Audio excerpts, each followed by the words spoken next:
Hello दोस्तों, नमस्ते। कैसे हो आप? आशा है कि आप सब स्वस्थ, ज़बरदस्त और मस्त होंगे।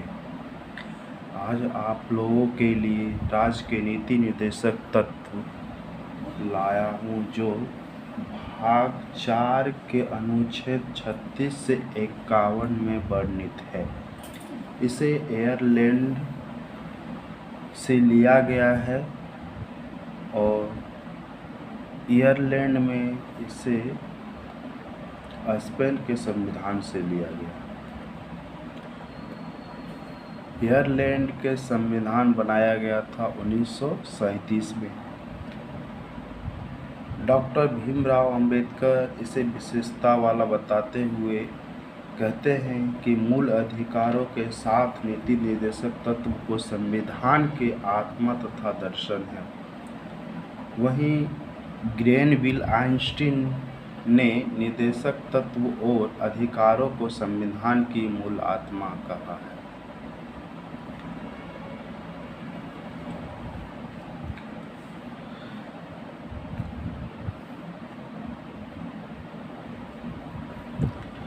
विशेषताएं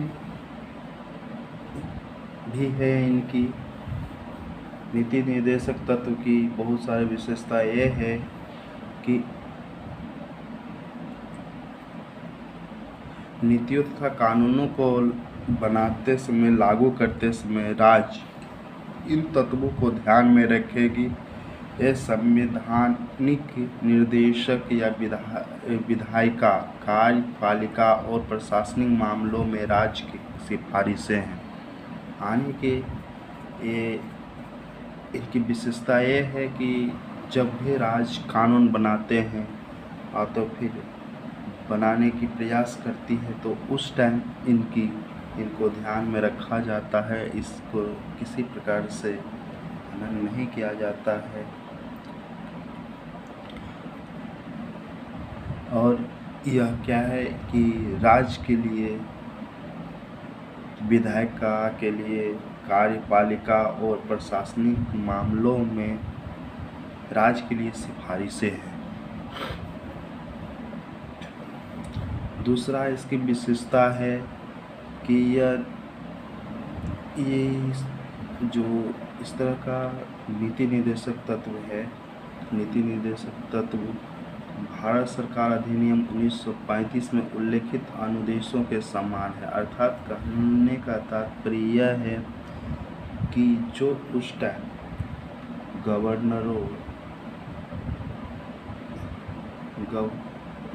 जनरल गवर्नर या तो अपने सिख कॉलोनियों के लिए गवर्नर के लिए लागू किया जाता था, वही अनुदेश यहाँ पर भी है। लेकिन बस अंतर इतना है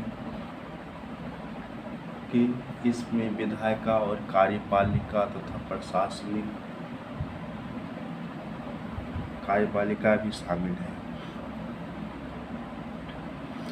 तीसरा विशेषता है इसमें आधुनिक लोकतांत्रिक राज्यों में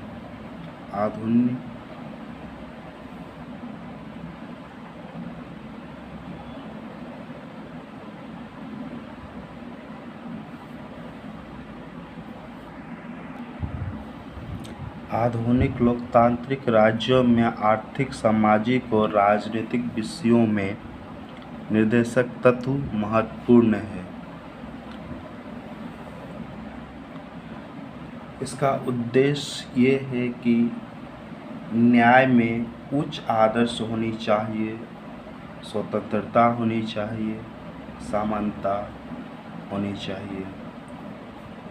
दूसरा उद्देश्य है इसका कि लोक कल्याणकारी राज का निर्माण करना, न कि पुलिस राज का निर्माण करना। नीति निर्देशक तत्व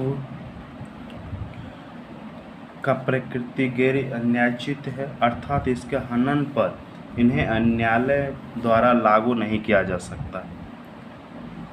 यानी कि किसी प्रकार से इसे हनन हो जाता है तो हम इसे न्यायालय में नहीं ले जा सकते हैं। अनुच्छेद 37 में कहा गया है कि निर्देशक तत्व निदेशक तत्व देश के शासन में मूलभूत है और विधि बनाने में इन तत्वों को लागू करना राज्य का कर्तव्य होगा। इसमें आने की किसी का मतलब इसका हनन होता है तो हम यह न्यायालय में नहीं ले जा सकते। और अनुच्छेद 37 में कहा गया है कि नीति निदेशक तत्व देश के शासन में मूलभूत है। विधि बनाने में इन तत्वों को लागू करना राज्य का एक प्रकार से कर्तव्य हो जाता है।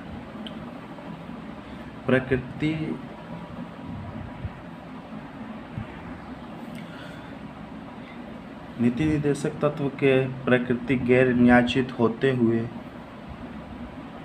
कानून की संवैधानिक मान्यता के विवरण में न्यायालय इन्हें देखता है।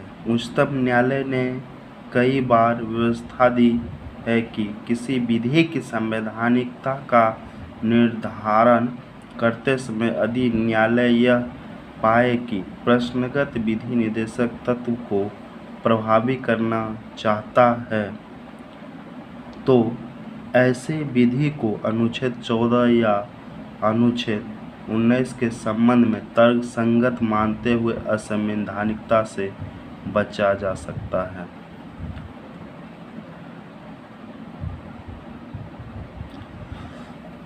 अर्थात कहने का तात्पर्य यह है कि यह गैर अन्योचित होते हुए भी कानून की संवैधानिक मान्यता के विवरण में इन्हें देखा जाता है। उच्चतम न्यायालय ने कई बार इसका व्यवस्था की है कि यदि किसी प्रकार से संविधान को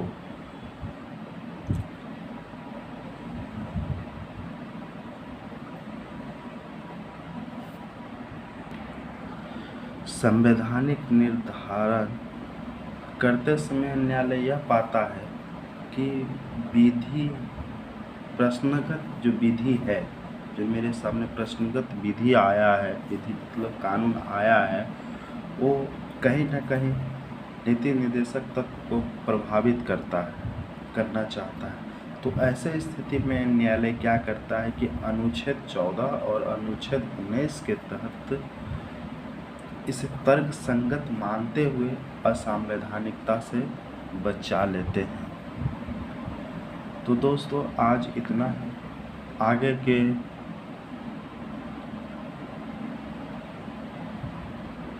के नीति निदेशक तत्व अगला वीडियो में हम देखते हैं।